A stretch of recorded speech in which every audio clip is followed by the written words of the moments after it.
I first heard of Mosab several years ago when I saw him being interviewed on Fox News, and his story has always intrigued me since.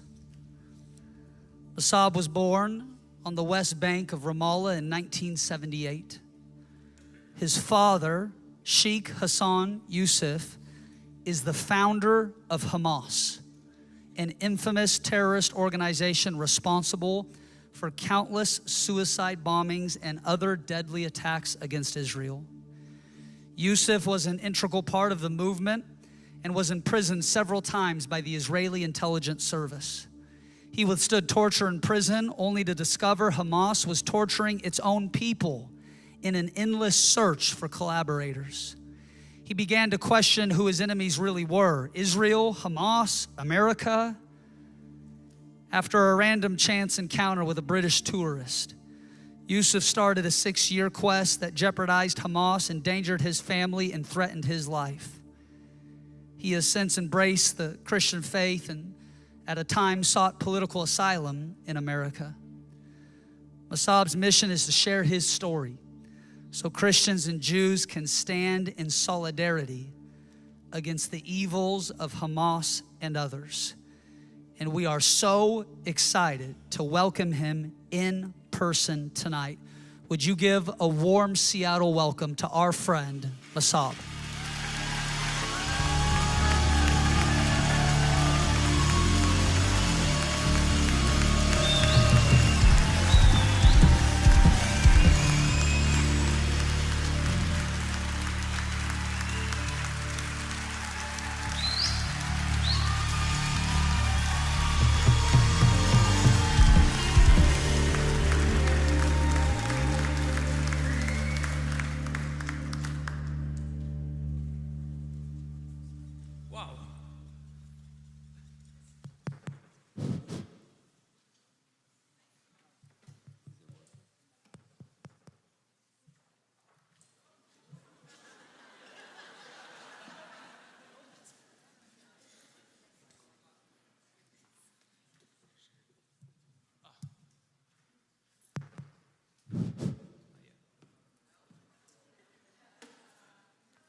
Check.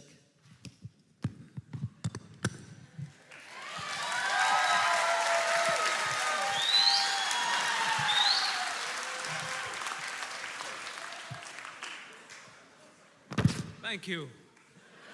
Wow. Well, I need a very loud mic. You're supercharged. And I'm terrified. Is this a church?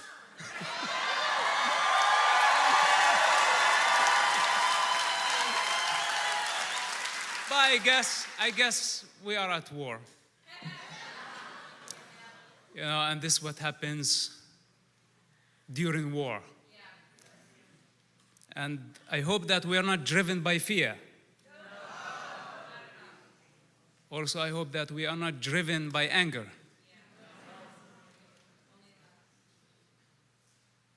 Because the other side is driven by revenge and hatred. I hope that we are driven by justice and by the power of love.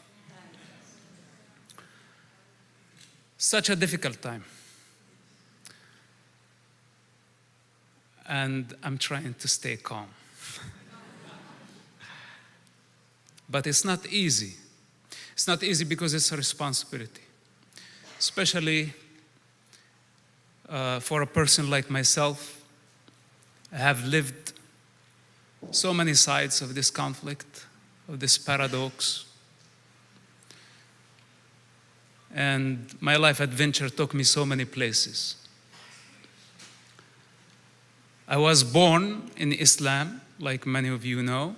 For those who don't, I was born for a Muslim family. You can say that I came through them, definitely not from them. And I love my parents. I honor my parents, and I will honor them until the last day, until the last breath, regardless where they stand or what they do.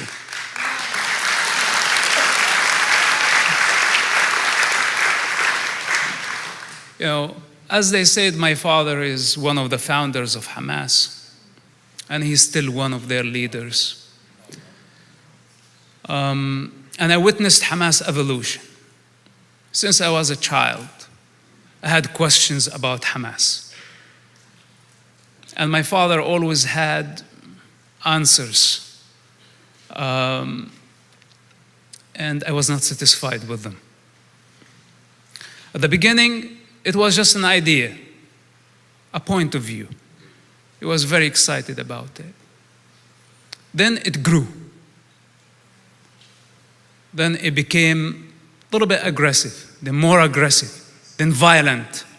Then it went out of control, completely out of his control.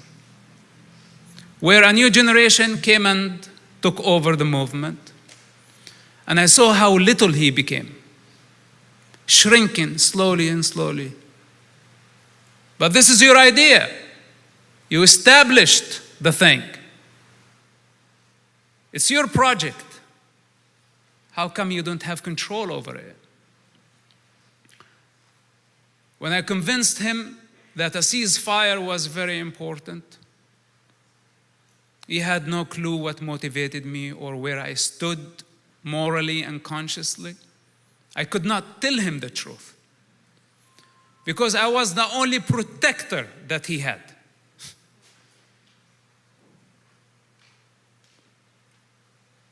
And it's very hard when my father, who was supposed to be my protector, that it was all the way around that I had to protect him from himself, from the choices that he was making. But I could not tell him why. I saved his life again and again and again, and he had no clue. Not only his life, many people's lives among the Palestinian people. And what they did in return, they shunned me. Why? Because I went against their flow.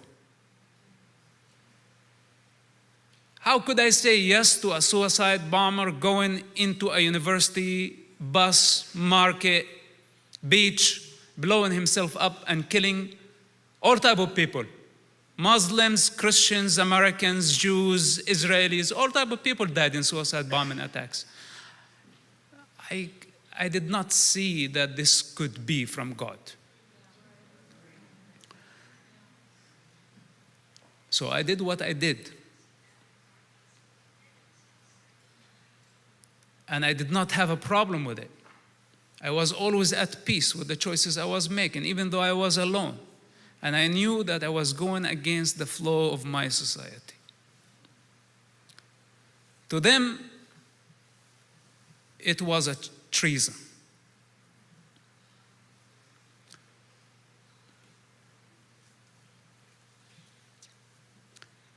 And it was not the first time they had rejected me. While Israel have accepted me. When I say accepted me, I don't mean they validate me as individual. But there is no one in Israel that have not extended a hand and said thank you for who you are. While I cannot see my own mother, and if I attempt to go see my mother, my people would stab me to death.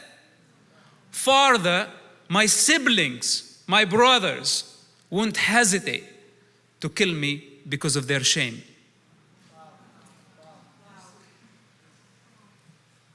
So how am I supposed to feel? Living this reality and making such choices in a minefield. Human cruelty, misperception of reality and truth. While somebody say, then what is the truth? I say the truth is not based on our sense of right and wrong, because this could change from the morning to the evening. You see someone who's a believer in the morning, then in the evening they disbelieve. They love this hour, then they hate the next hour. That cannot be truth. Truth is based on the universal laws of cause and effect. Nothing goes in void. It's the perfect system. And every individual is responsible for our own actions, because we are accountable to our own consciousness, because we know what motivated us, if we are honest to ask. And if we have the power to let go and to drop our desire and our lust for power. Well, Hamas is not to this side of truth.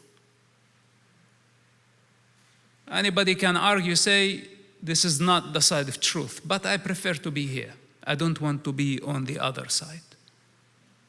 And I will actually resist the other side that is lustful for territory, for power, to dominate, to kill, like mad dogs, street dogs, marking their territory, pissing all over the place, say, this is mine. My land. It's not your land. It's no one's land. It belongs to the divine. Hence, I don't accept that. I cannot be part of that, even if it meant to die. You don't want to give me the security of the family because of the choices I make. You want to accuse me of treason. Go ahead, all the way to crucifixion. All the way. I won't be the first one. I won't be the first one, and I will not be the last one. And the truth of this, there is no resurrection without crucifixion. Otherwise, we'll just be slaves and swayed by the opinion of the majority, the agreeable. Wherever the flow of the society go, we go. We never learn how to swim against the current. But those who know how to swim against the current, those are the ones who develop strength. So I end up alone. I moved to the United States, and I had no idea about the diversity of this is right and this is left and this is conservative and this is liberal and this is Fox News and this is CNN. I had no clue. Just a Palestinian kid, moved to the United States. And I came to tell the truth of Hamas. By the way, I was not discovered by my father or my people that I actually worked for Israel for 10 years. I myself wrote a book about it, because I wanted to be honest with them.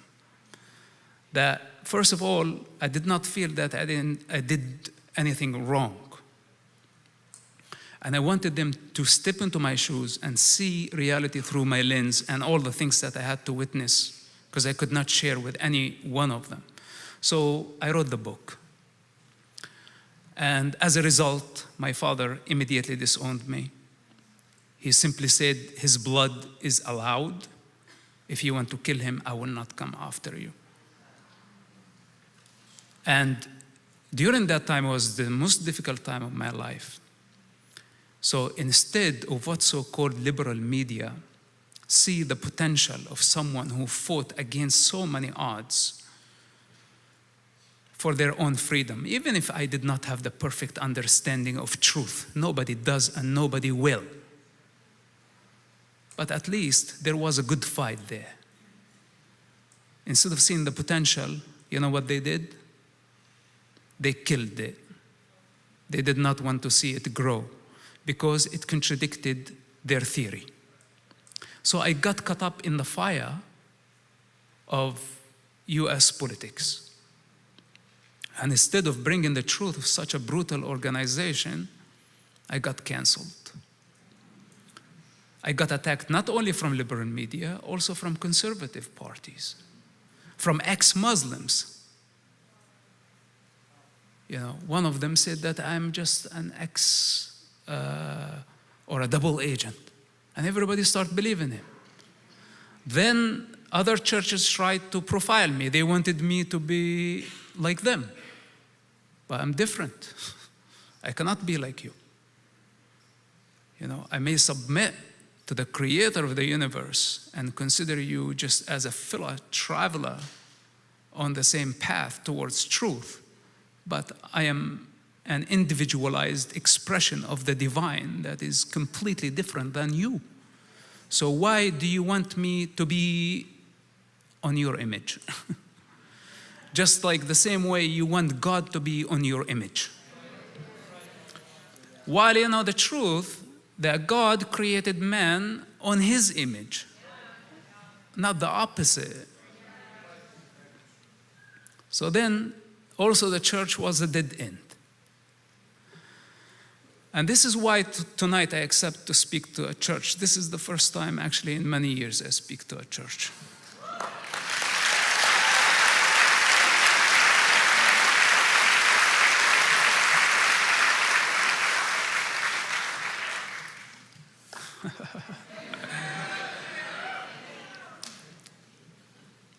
Yeah. So the reason, because I study history, and especially the history of the Holocaust. The Nazis infiltrated, they did not infiltrate the government at the beginning. They started infiltrating the church. This is where they started their movement. And once they took over the church, it became possible for them to do whatever they did later. This is a fact. So today when I look at the United States, and I know that the church, you know, regardless of many different denominations, many different point of views, and lots of confusion, there is so much theory, but there is not practice. You know, and there is so much talk, but I'm not seeing action. And there is lots of talk about truth, but I am not seeing the truth.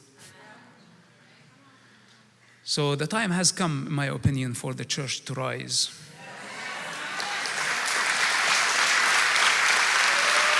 And I tell you why. I tell you why. Because we are anchored somewhere in what we think is true or truth. At least there is an anchor. And I need this type of warriors who are anchored.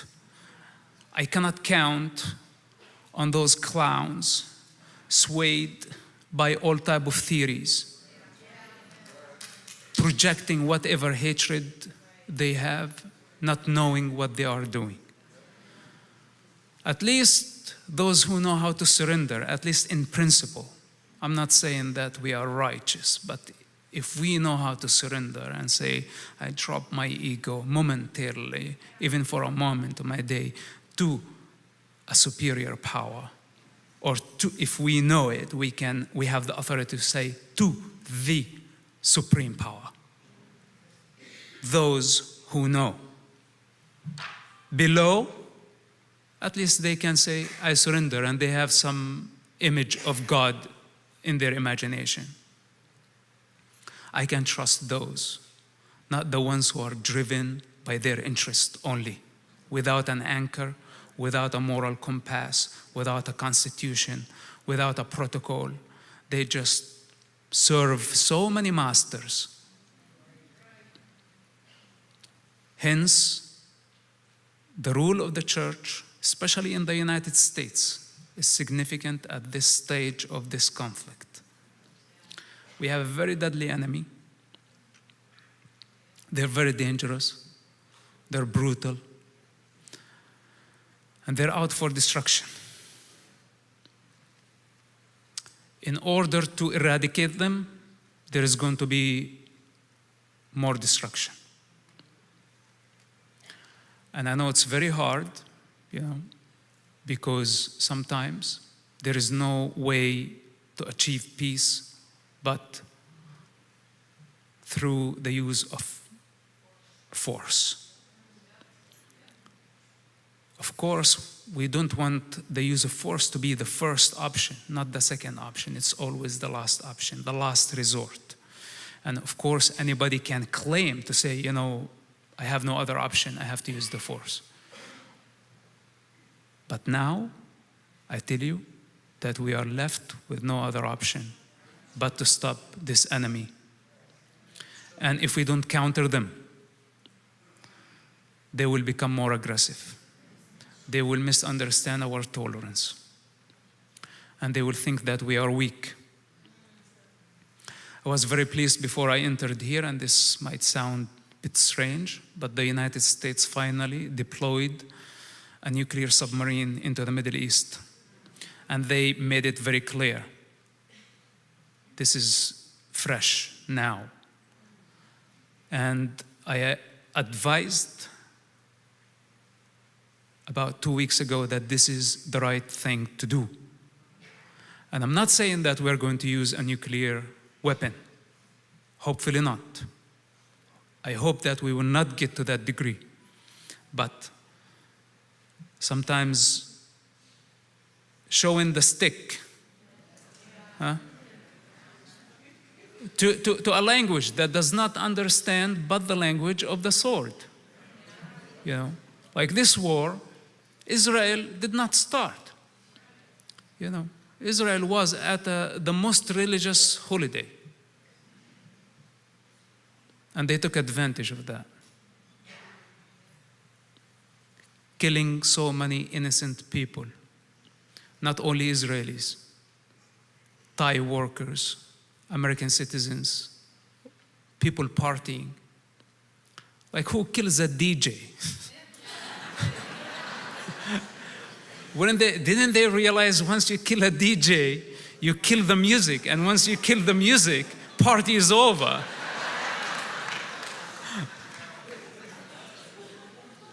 They killed the party. Only Hamas could do that. And I'm not saying, that the Western civilization has answered all human problems. We didn't. We cannot. As long as we are still humans, we cannot. We need the rule of the law. We need order. The alternative to order is chaos. Israel in the Middle East represents order. It's not a perfect country. Hamas represents chaos. If I had to choose between imperfect country, political entity, or chaos, for myself, for my neighbor, for my friends, for my children, I choose a place where there is order. Not a place where there is absolute control of power, driven by hatred and human delusion. Hence, we say no to Hamas. That's not an option. Has nothing to do, that this is Christian, this is Jewish versus Muslim. Even though Hamas is rooted in Islam. And some people say, hey, be careful. We don't want to start a religious war. This is what they said 20 years ago when I came and said, why are you going only after bin Laden? You consider bin Laden a terrorist. Well, how about the God that bin Laden worships? And this is when I got canceled.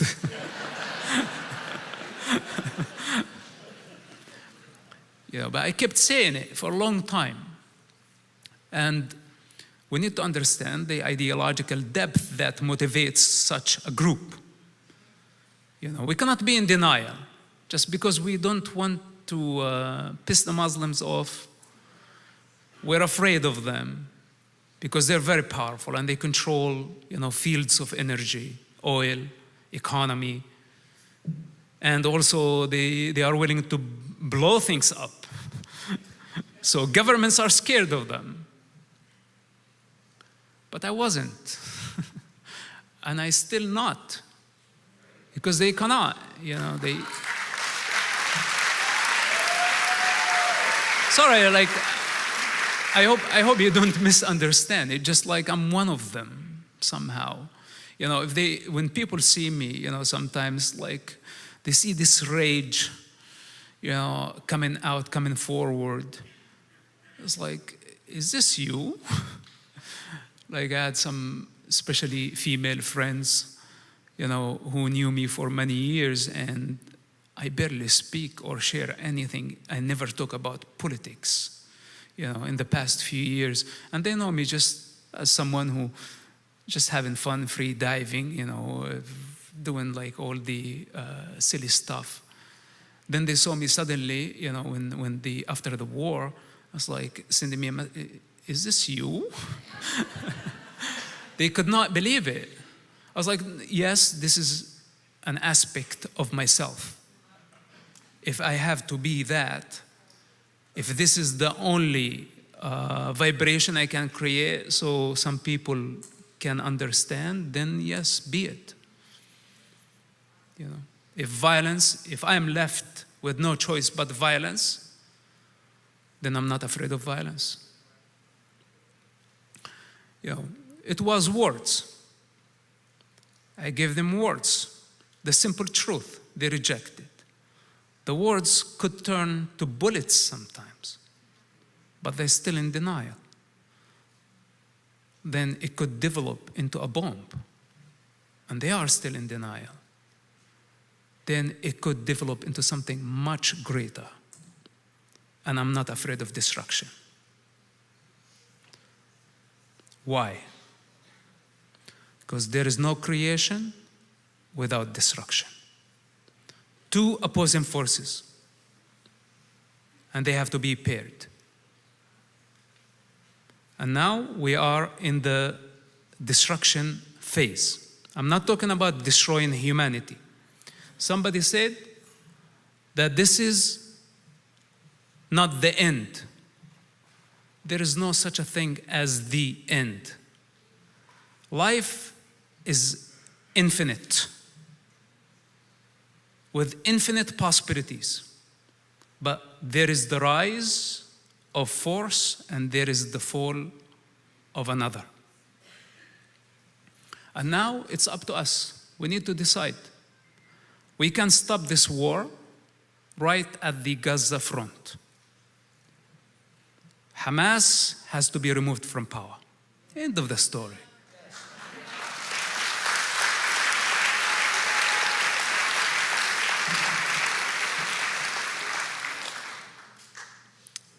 And if Hamas is removed from power, I think the region can be a more peaceful place.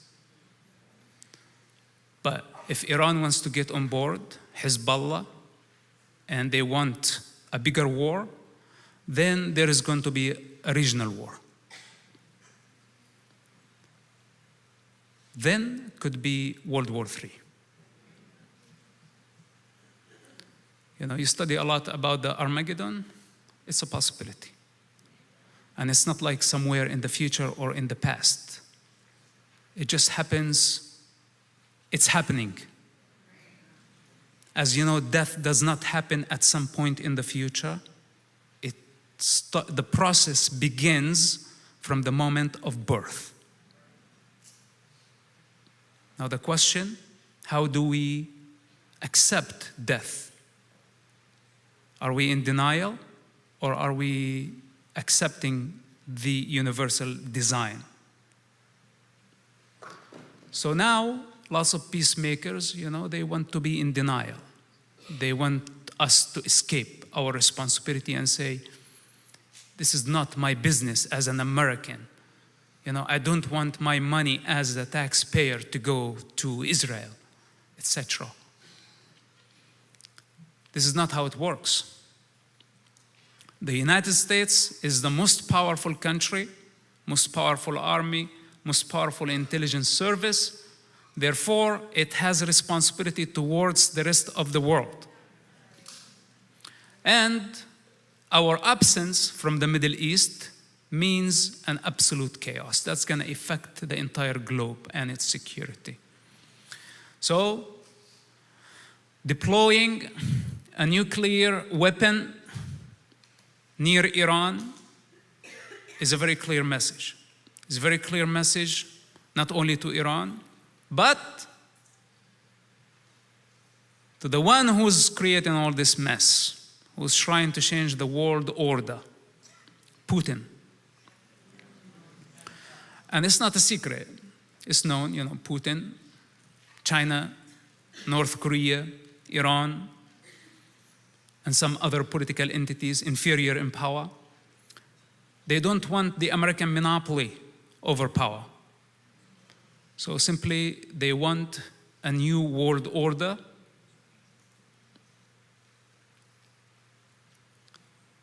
And I don't think they qualify.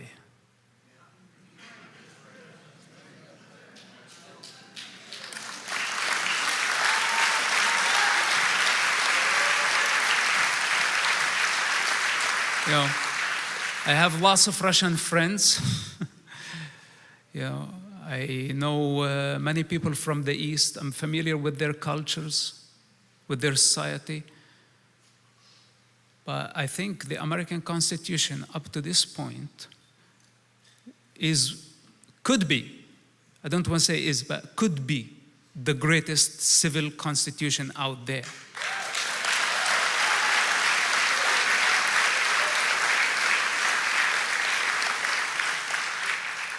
So if somebody brings me a superior, more integrated system, and they can convince me, then I may compare and say, okay, I advanced this, but for now, I say America. For now, I say Israel. Very good models, okay? They're not perfect. I don't want them to be perfect. I don't expect them to be perfect. So it's our choice. If we want the war to stop tomorrow, the war will stop tomorrow, but not by saying just cease fire. You know what Hamas learned from the past 3 wars? That the world will beg for a ceasefire very fast. This is what they have been counting on. They use children and women, civilians, as human shields, knowing that there are going to be great civilian casualties. Then they are counting on people like the pro-Palestine movement, who are so terrified to see bloodshed. As you know, Israel started this. And they knew that the world would blame Israel for the death of many innocent people, not Hamas.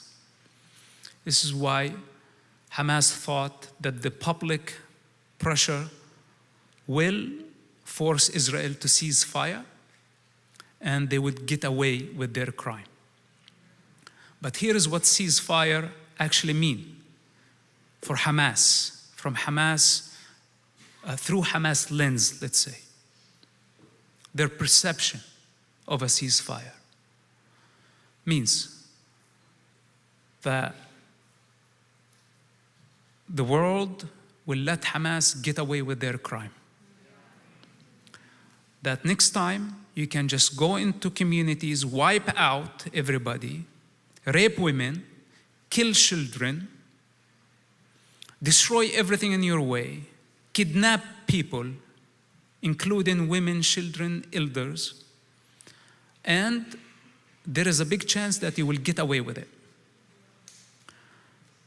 And whatever you want, what's your demand? More power, more territory, more guns, we are gonna give you that. You want a truce for 10 years so you can build your military and come back 10 times stronger? We'll guarantee you that. Why? Because we are weak. Why? Because we are influenced by the opinion of a majority. Hence, the majority in situations like this don't decide. This is when democracy ends. This is very dangerous. Nobody would dare to say this, but I can. Democracy is only a cure.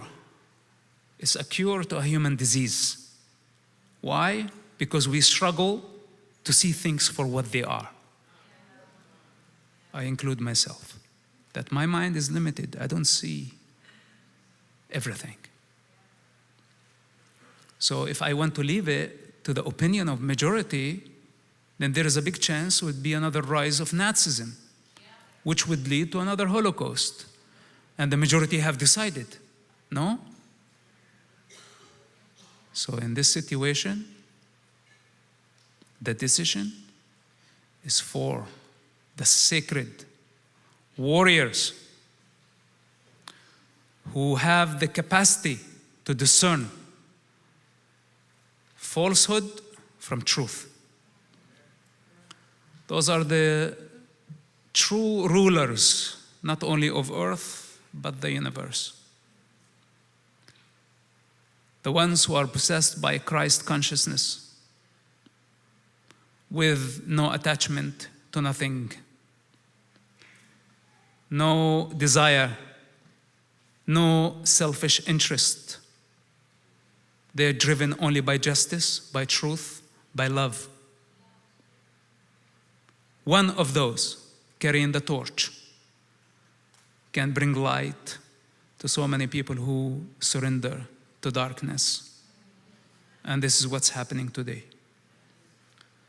If they want only the language of the sword,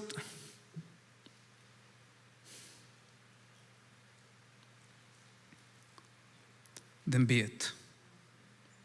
If they want peace, then peace is the way. This is all I wanted to share with you tonight, and I think we have Q&A after this. Are we ready for that? Thank you so much for listening.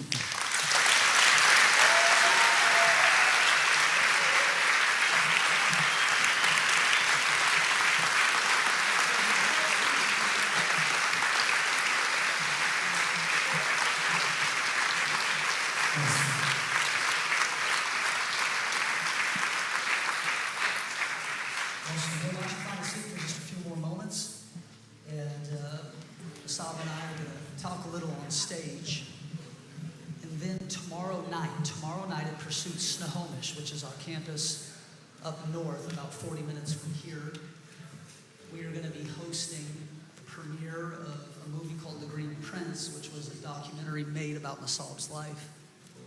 It goes in depth, in great detail, about his story, his journey with Israeli intelligence services, and is just really eye-opening. And then afterwards, we'll be doing a Q&A as well as a book signing. So for those of you who are interested in getting a signed copy of Mosab's autobiography, it's going to be available tomorrow night at Pursuit Snohomish. We have limited copies, but I promise you won't want to miss that event. Hey, let me share something just real briefly off the top, and I think it's very important for our Pursuit people, our church people to hear me tonight. It's very important. One of the values of our house is that we want to honor where people are at on their faith journey, even if they aren't in the exact position we're in today. Because here's the reality. Listen, you're a work in progress. I got 3 amens, but that's true. You're a work in progress. And what I try to do in my life and in this community, I'm praying for people and working with people all the time. They're not where I'm at. After 30 years of following the Lord, they're not where I'm at. But I want to work with them where they're at on their faith journey, because I believe that God gives grace to where we're at and continues to lead us. The scripture says, watch, the Spirit will lead us to what? Into all truth. I was having a conversation with my nine-year-old the other day, and he asked me, do you think God has laser eyes? I said, what do you mean? So I was watching a movie and I saw a superhero with laser eyes. Do you think God has laser eyes? And I was like, I've never read that in the Bible, so I'm not sure, Matthew. But whatever he has is probably a little better than laser eyes. So I don't sit with him and rebuke him and get all upset because he doesn't understand every piece of theology that I have after years of study and things of that. But I honor where he's at on the journey. And I think it's important for us tonight to recognize that when God begins to work in a person's heart, begins to transform their life, that there's a process of awakening and a process of faith that they go through. And in doing so, the best thing that we can do is encourage and cheer people along. Keep going, keep walking, keep searching, because I'm confident that God is a lot better at doing his job than we are at trying to do his job.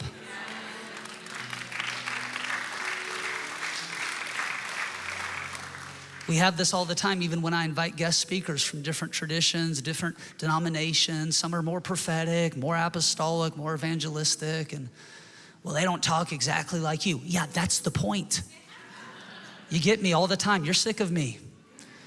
And what we try to do is introduce and expose people here in this community so we can honor where they're at on their journey of faith, and in doing so, encourage them. I was so encouraged tonight to hear Mosab say, it's been years since I spoke in a church.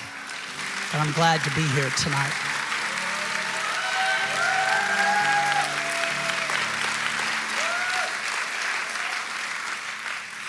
And for me as a pastor who leads a church, it's sad to hear that when a person is coming out of all sorts of crazy backgrounds that, by the way, you and I literally could never understand.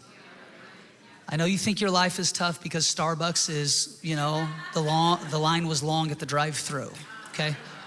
But your life is not tough. And it grieves me literally as a pastor to hear that churches would try to castigate or turn against Mosab because he might not be exactly where they're at that very moment. What if we just encourage people with where they're at and cheered them on to keep going? Why? Because that's what God's done for you.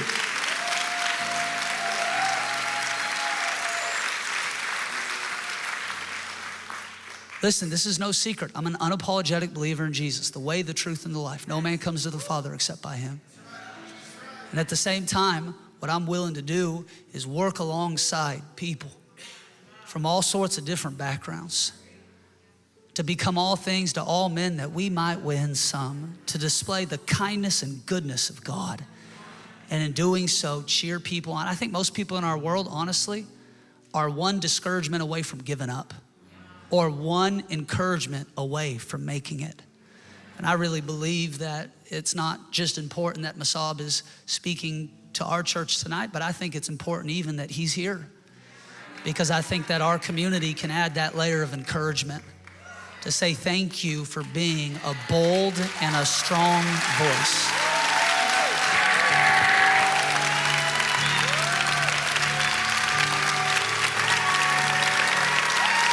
Thank you.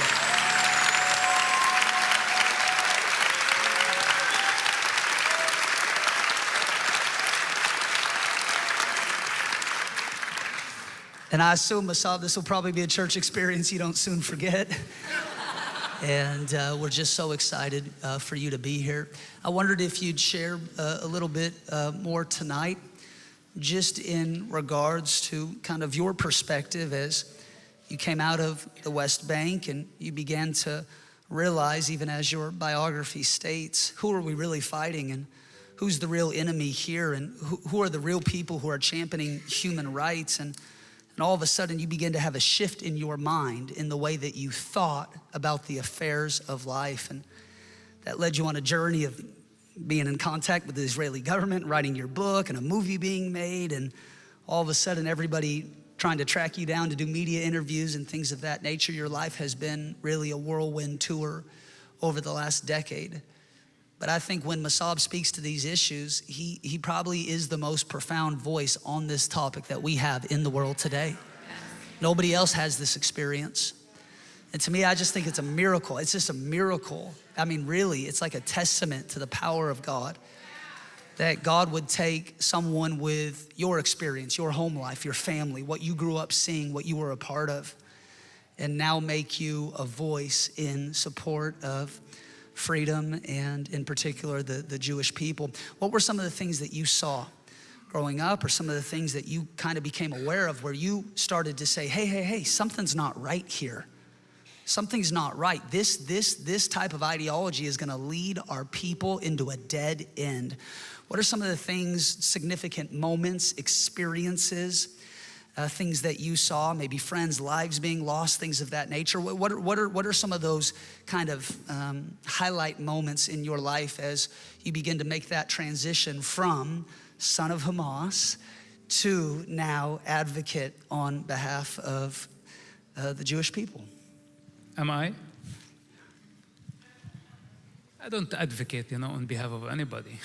This is the truth. I'm just myself. If I introduce myself to just a spokesperson of any people, I wouldn't be here sitting tonight. But I love the Jewish people, and I truly, I really do. I really do. Today I have nephews in Israel. When I go to their house, they refuse, to let me sleep on the floor. So they insist to sleep on the floor and give me the bed. And I'm talking about a 5-year-old. I'm talking about like an infant as well, that I observed him grow over the past 15 years now. Is already in the army now. So, like, I have a nephew in this war. I have nieces that they're affected by this war. I have so many beautiful Jewish families that I met, that I shared with them bread, and we cried together, we laughed together. So the bond is beyond political, to advocate on behalf of the Jewish people. If anybody touch the Jewish people, they touch me somehow. And of course, I'm going to be outrageous. And of course, I will bring fire. Infinite fire. Man cannot put down. Okay, I don't want to reveal too much. Seriously. So, Israel, such a great nation, and I did not see anything wrong from them, Looking at Israel as democracy, well-organized country, very creative people, contributed so much to the human life and to the human evolution. Such a small nation with great contribution. How can anybody be in denial? Even all those using the social media, etc., technology, where did that all come from? If we trace it, look at the science credits that goes to the Jewish people, But somehow we managed to use it against them, no? We're very clever. So I did not like my father's approach and his movement, because his movement's approach is to annihilate the state of Israel. It is not like, okay, we defend our children. Because here is the difference.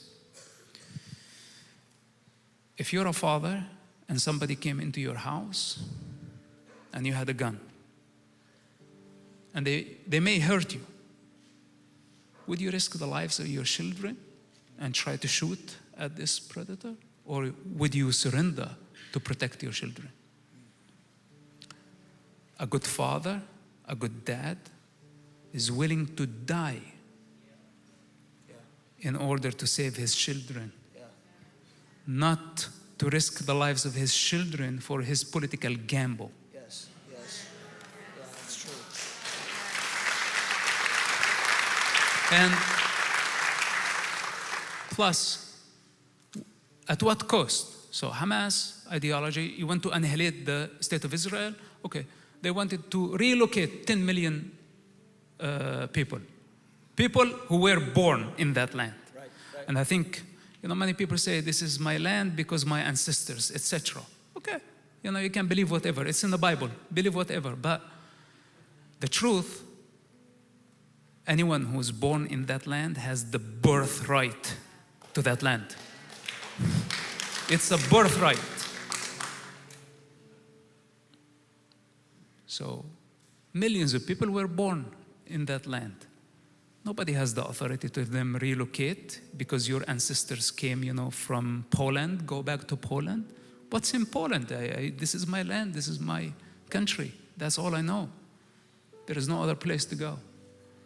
Then point a gun at them and say, if you don't do it, I'm going to kill you. When they defend themselves, you become angrier. This is Hamas, and this is Israel. Much smaller scale. So I saw that my father would suffer, my family would suffer, our people would suffer for eternity in a vicious cycle of violence that will never end. So simply I said no to that. I don't like the idea. If it means that I struggle my entire life to just take power over a territory, self-destruction, this is not a life I wanted. So they can consider me as selfish, that I love life very much.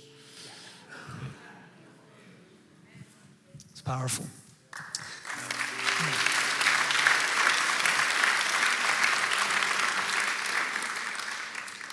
I think, Mosab, that as the conflict wages on between Israel and Hamas, there are some even in our own government, the United States government, obviously, they're pushing for a ceasefire, things like this. And they're wanting Israel to formally begin to negotiate with Hamas, thinking maybe there can be a peace treaty or we can figure things out. And it would seem like the history of this conflict would prove otherwise, that that is in fact not true.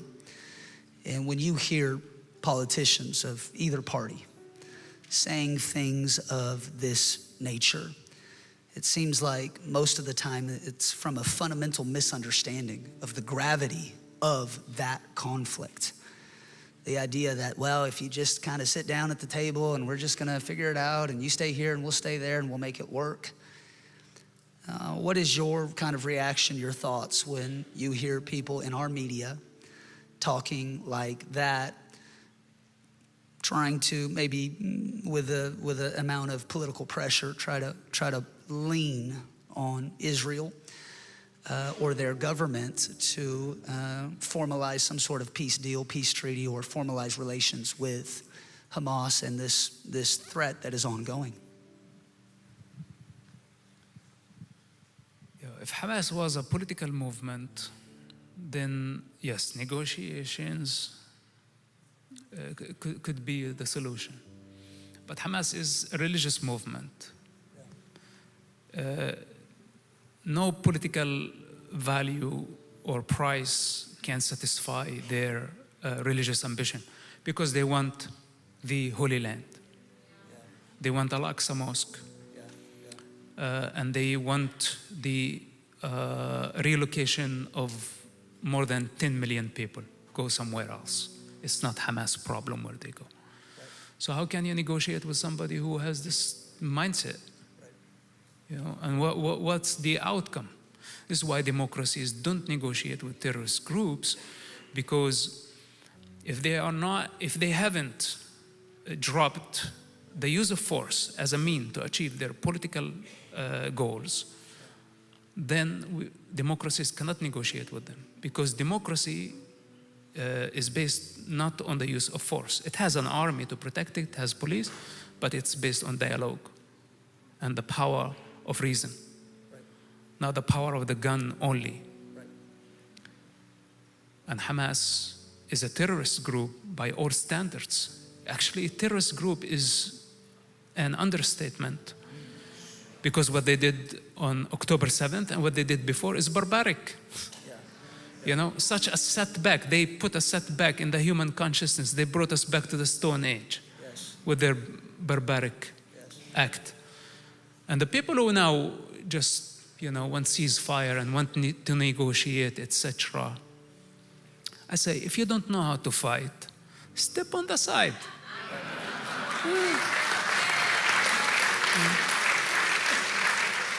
Let those who know how to fight get the job done.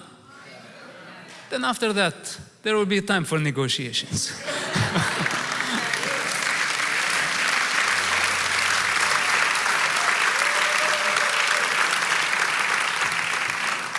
One of the things that I think has shocked me, and maybe I shouldn't have been so shocked, but you know, when we turn on the news, you're seeing these massive rallies and protests in support of Hamas. I saw them even waving flags with the hang gliders on the flags, showing the terrorist attack on October 7th. And we're seeing some of these major rallies, especially in Western Europe, but also here in the United States, college campuses, major cities, Seattle, LA, New York, places like this. And for me, I guess I'm stuck with the question, how did we get here? Where people are either so foolish or so misinformed or so blinded. It's one thing to be neutral. It's another thing to stand in vocal support. I don't know if you saw the videos of this even happened here at the UW. They put up posters of the missing children on the telephone poles. And the pro-Hamas protesters tore down the pictures of the children. And as we've seen these things break out across the states, but especially in Western Europe, I think many people in our community are just shocked. We have no words for how we got here. And as you're seeing some of these things unfold, what is your perspective on these events and this changing in the way that people think? Maybe they've always been like that. It's just more public now. I'm not sure. But it feels like there has been a shift, an ideological shift to the dark side. And I just was wondering a little bit on your perspective as you see these things. Think about it. How many? Were they like, they did not even reach the point of 1 million. Have they? Not even the biggest Muslim country, Indonesia, they were like able to collect less than 1 million. And that's a country of 120 or 130 million Muslims, the biggest Muslim country. In the United States, how many they have? Like few thousands, tens of thousands in Washington, D.C. The United States of America is 300 million. Yeah, they are not a majority, but they are angry. And their anger is, they are outrageous. So they may sound huge, but not to me.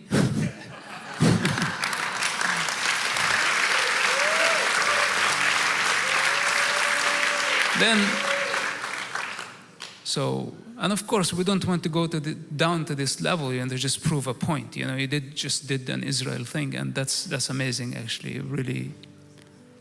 On behalf of my Israeli nephews, I say thank you for doing that.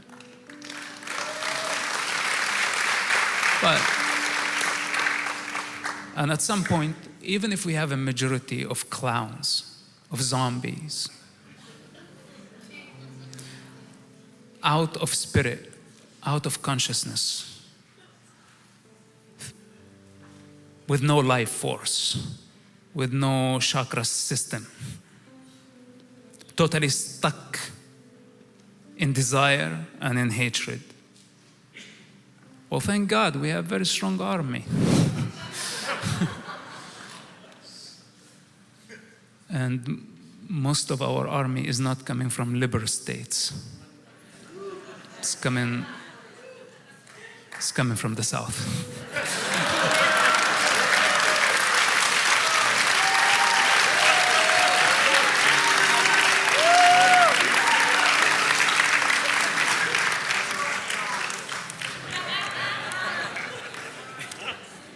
Okay, I didn't mean to go dirty.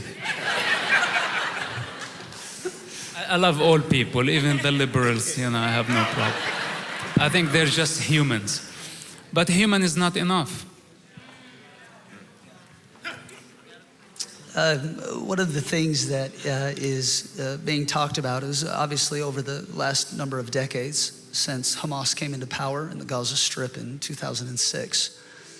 There have been a number of conflicts, skirmishes, almost wars, but not quite full war.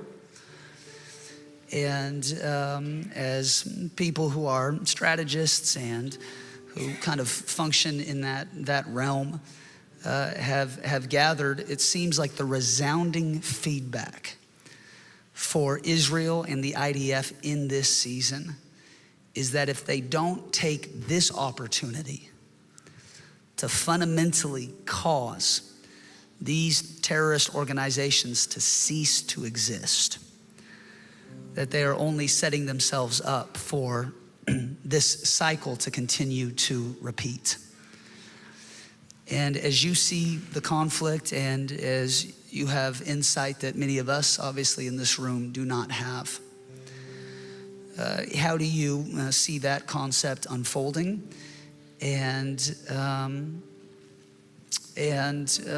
just maybe share your thoughts a little bit on this moment being a very strategic moment. I think Prime Minister Netanyahu was making a speech to the nation a few days ago. He quoted the prophet Isaiah.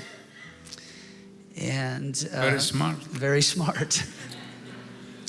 And he shared with the crowd, we will fulfill and complete these words that were spoken, obviously, as he works to try to defend the nation and its right to self-exist. But how do you see that or understand that concept of this is a very strategic hour for Israel to finally deal with the totality of what Hamas represents, lest they only cut off the fruit for it to regrow again in the next season? I didn't think that they will grow again, not in this century. It's finished for them. Possibly next century, I don't know what form they will adapt. But this time is finished. Hamas is certainly defeated.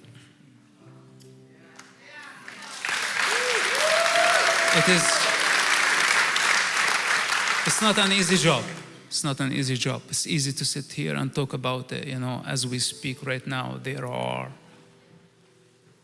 fighters on our behalf in the scope of Hamas fire, where they're shooting deadly weapons, lethal weapons on those soldiers who had to live a normal life, a successful business or family, children, and they had to go on this front to fight on behalf of Israel and to fight on behalf of our freedoms, behalf of all the defenseless in the world, and on behalf of the idiots protesting on campuses.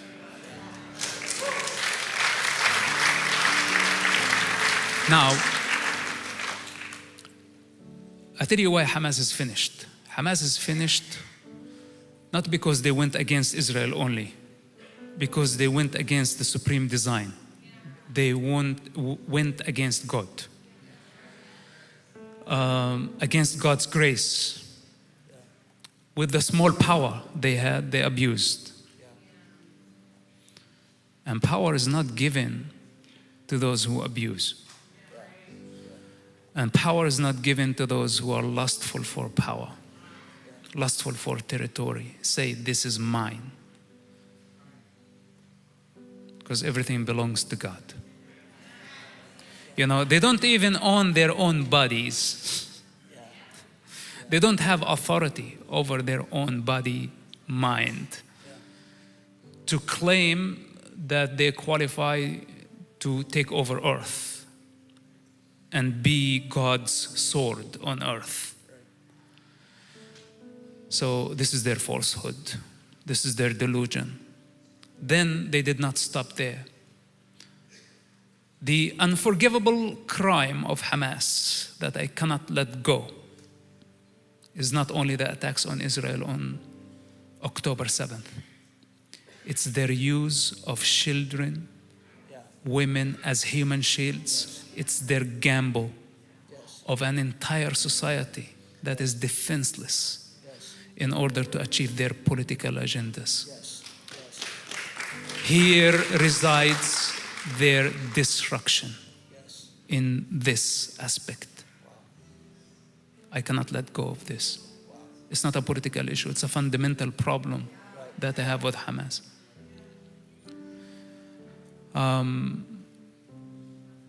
In practice, Israel has no other option. If they don't remove Hamas from power, at least remove Hamas from power. I don't want to say destroy Hamas, because this requires a lot more than a military job.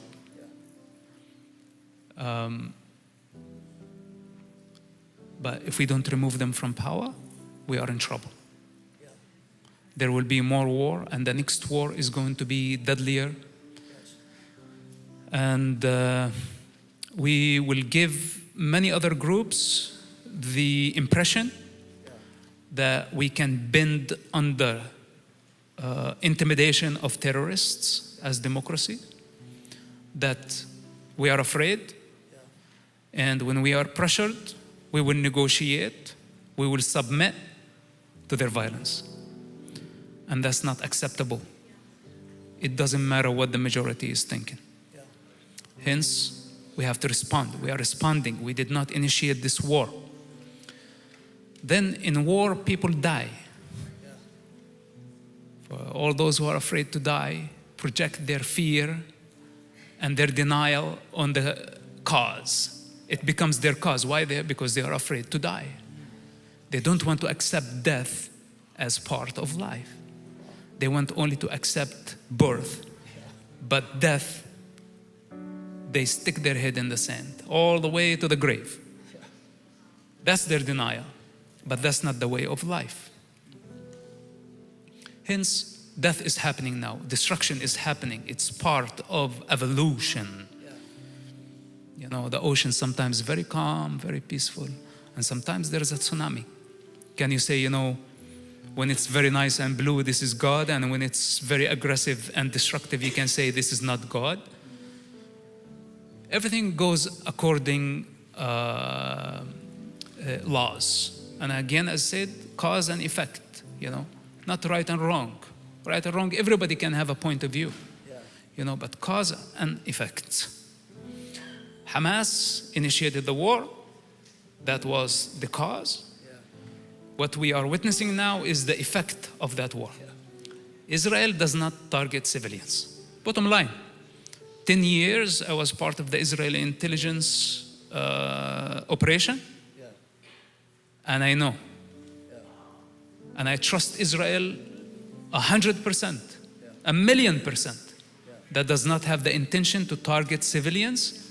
But Israel is not responsible and cannot be responsible for the harm that happens to civilians when Hamas used them as human shields. I conclude with this. So now where we at? Where we at on the ground? Israel, the IDF successfully cut the Gaza Strip in 2 parts. We're able to evacuate many civilians from north to the south. The civilians who choose to stay up north, this is also not Israel's responsibility. If any harm happened to them, they had the opportunity more than 21 days to evacuate. And everybody was screaming out loud, this is not a joke, evacuate. And they choose to give Hamas cover.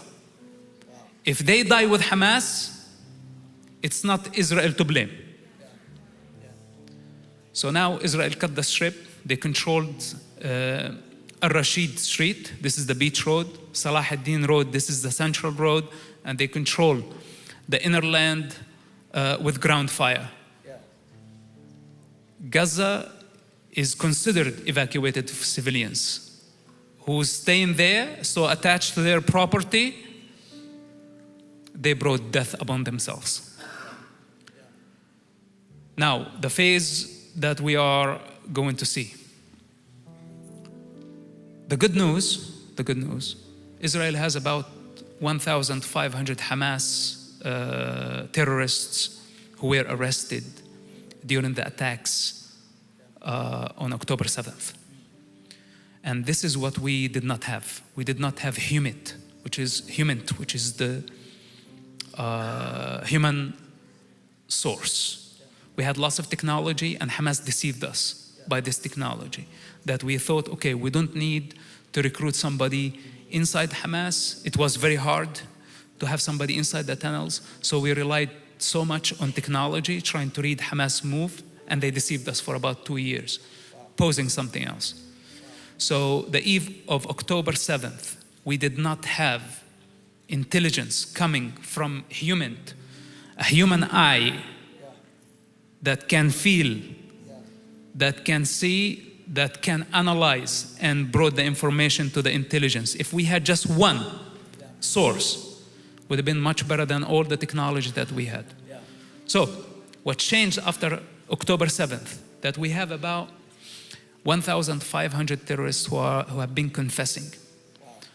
Locations of tunnels, tunnel mouths, which tunnels has big bunkers that could have the hostages, and many other secrets on Hamas. Hamas did not see this coming. Okay, and this is where Israel has the power now. This intelligence hub that is happening right now, Unit 504, been activated. It has been all along Unit 8200, that's technology. So now we are going back to the old-fashioned HUMINT. Bring information from human beings who are confessing and bringing us information so we can understand the brain of Hamas. This is happening as we speak now. Hence, this is why the IDF is taking its time to move, and they are successful of cutting the strip. I call it a ring of fire. This ring of fire, unbreachable siege, where Hamas would be depleted, starved, and annihilated, buried in the tunnels they themselves dug.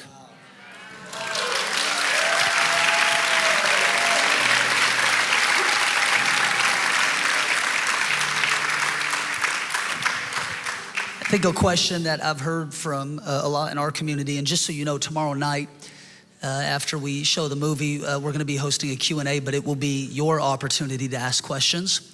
So if you're here tonight and you have a question and it's burning in your heart and you'd love Mosab's insight on it, you want to come tomorrow night, because we're going to make time for that. But Mosab, would you share maybe a little bit, because one of the questions that I've received quite a bit from people who just don't understand is, why would none of Gaza's neighbors, Muslim majority nations, Egypt, others, why did they refuse to take the people who are trying to leave, or Hamas militants who are trying to escape? From what you understand about the conflict and the culture, help us understand on our side of things why they refuse to be given passage to some of these other nations that surround them.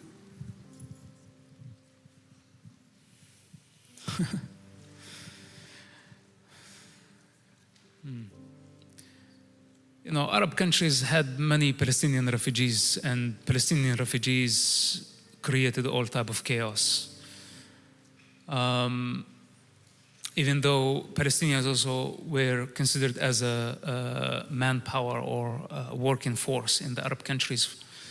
And I think what they're afraid of, that if we let the refugees of Gaza relocate, this means that the Palestinian cause will die forever. So they want the people to stay, so the Palestinian cause continues. It doesn't matter how many people are going to die. Why? Because all of them profit from the conflict. It's not a surprise. You know, I could take advantage of the conflict if I want. Why not? You know how many people make profit out of wars? It's big business, much bigger than peacemaking. In peacemaking, you don't make lots of money for many people, you know, only in wartime. So, war. Think about it, the Palestinian Authority leadership. If there was no war, what's the need for them? You know, they've been busy trying to destroy the state of Israel, not to build the Palestinian state. You know, and if you take this cause from them, they're left with no agendas. And they have to be replaced with a new generation that believes in creation, not destruction. Because they're not willing to put the effort. It takes effort to build a nation. You know, and it takes selfless leadership. Not so attached, you know, to their status. So in Egypt, they have many calculations.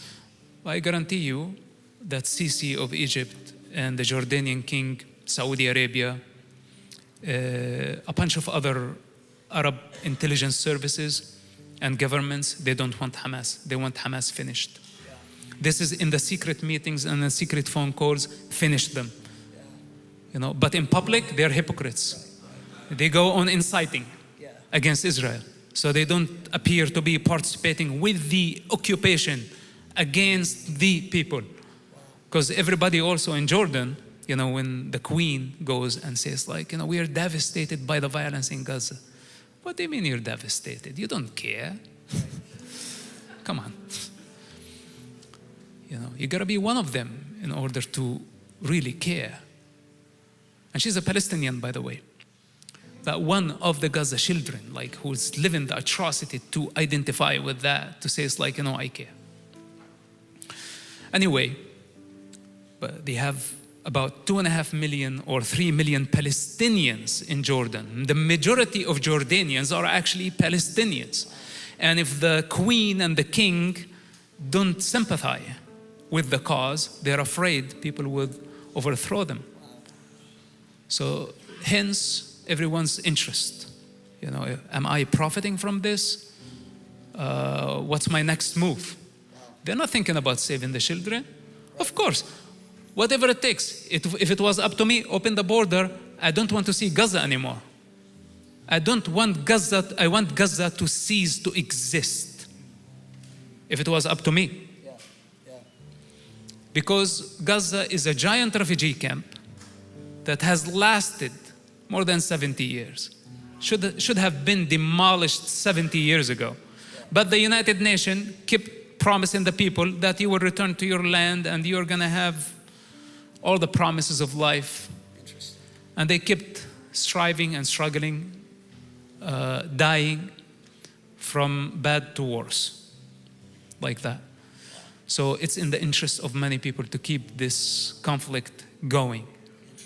And this is where Israel today, if they finish Hamas, and I hope it does not come on a very high price. I try to finish with this because I think people are getting tired, and tomorrow we can continue. Here's the thing. After 1967 war, okay, when the Arab countries united, tried to annihilate the state of Israel, Israel was extremely outnumbered in that war. And the surprise was that Israel had a victory over the many Arab countries. As a result of that war, Israel controlled the Jordanian Valley, including Jerusalem, Sinai, the Golan Heights. Arabs did not accept defeat. They thought, no, we will try again later. And they just keep trying until today. Instead of saying, you know, we lost the war, and the victors write or set the terms to the defeated. You know, because a Palestine, in principle, was given to the Arabs prior to the 1967 war. But the Arabs said no. They said, our condition, we destroy the state of Israel first, then we can build a Palestinian state on the rubble of the state of Israel. Wow. And this is why they said no to the United Nations resolution to establish a Palestinian state that could live as neighbor with the state of Israel. Wow.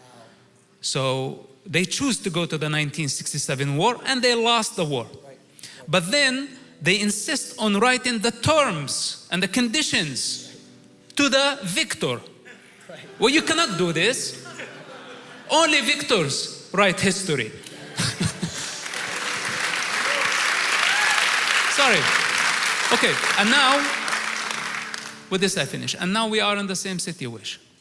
Now we are in the same situation. They started the war with Israel on October 7th. And I say, the future of Gaza is in the hands of the victor.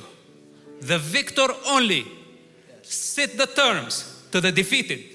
So if Israel defeat Hamas in Gaza, and as an outcome of this defeat, there won't be Gaza, no one should or dare to blame Israel for whatever they are going to do.